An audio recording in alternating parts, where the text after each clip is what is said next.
A reading from the 21st chapter of Luke for the 21st day of Advent.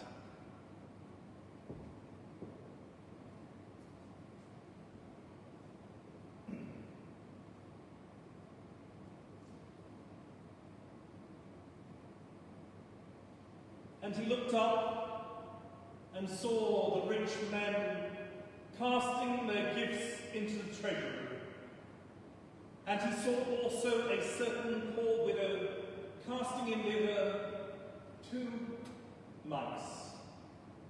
And he said, Of a truth I say unto you, that this poor widow hath cast in more than they all.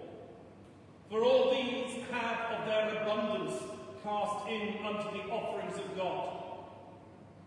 But she of her penury hath cast in all the living that she had. And as some spake at the temple, how it was adorned with godly stones and gifts, he said, As for these things which ye behold, the days will come in the which there shall not be left one stone upon another that shall not be thrown down. And they asked him, saying, Master, but when shall these things be? And what sign will there be when these things shall come to pass?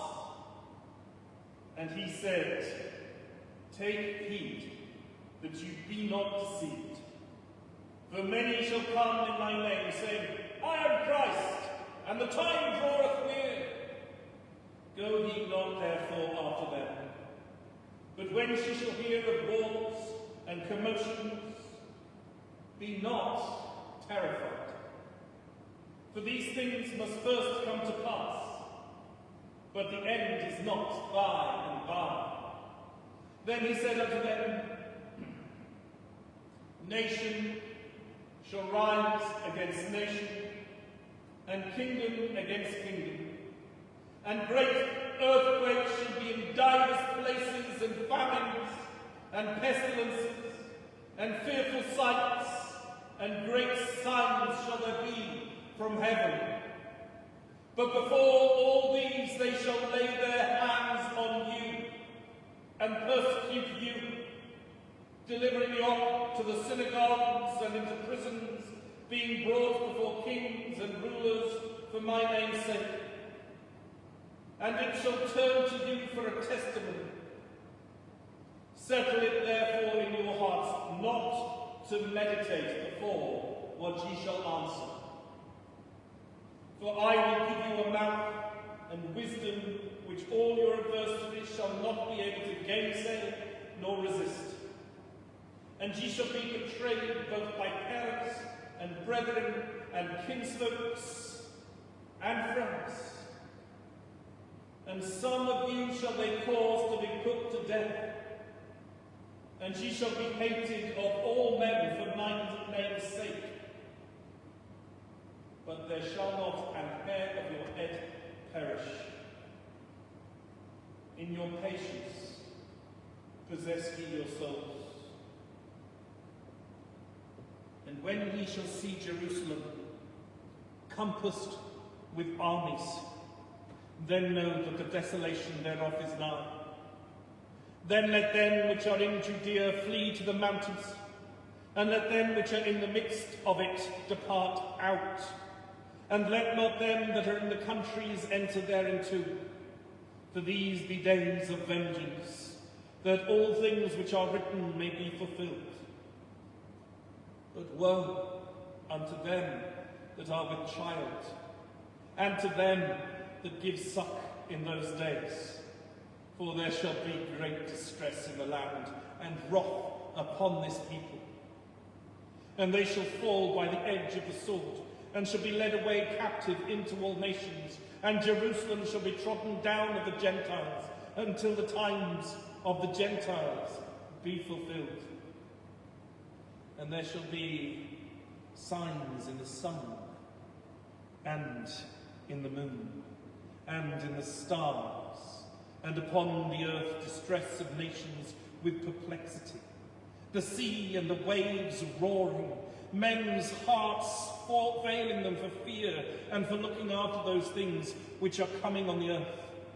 For the powers of heaven shall be shaken. And then shall they see the Son of Man coming in a cloud with power and great glory. And when these things begin to come to pass, then look up and lift up your heads, for your redemption draweth nigh. And he spake to them in a parable. Behold the fig tree and all the trees. When they now shoot forth, ye see and know of your own selves that summer is now nigh at hand. So likewise ye, when ye see these things come to pass, know ye that the kingdom of God is nigh at hand. Verily I say unto you, this generation shall not pass away till all be fulfilled. Heaven and earth shall pass away, but my words shall not pass away. And take heed to yourselves, lest at any time your hearts be overcharged with surfeiting and drunkenness and cares of this life, and so that day come upon you unawares. For as a snare shall it come on all them that dwell on the face of the whole earth. Watch ye therefore, and pray always that ye may be accounted worthy to escape all these things that shall come to pass, and to stand before the Son of Man. And in the daytime he was teaching in the temple, and at night he went out and abode in the mount that is called the Mount of Olives. And all the people came early in the morning to him in the temple, for to hear him. Here endeth the lesson. May God bless you today.